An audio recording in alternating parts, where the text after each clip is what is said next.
हरिओम. योगदास श्री जयगणेश जोशी यांनी सांगितलेले आध्यात्मिक तत्वबोध.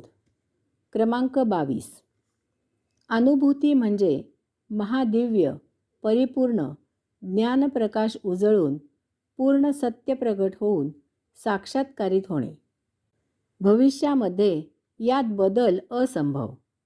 आमच्या ऋषींनी आत्मानुभूती सांगितली की या ब्रह्मांडात आत्मपरब्रह्मामधून सर्व काही अगोदरच निर्माण झालेले आहे.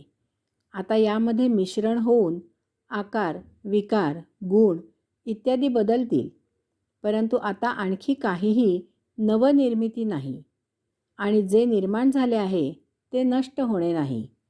कारण आत्मानुभूती म्हणजे शेवटचे अंतिम ज्ञान विज्ञान. आता आणखी काही जाणायचे शिल्लक राहत नाही. याला अनुभूती असे म्हणतात. हरिओम.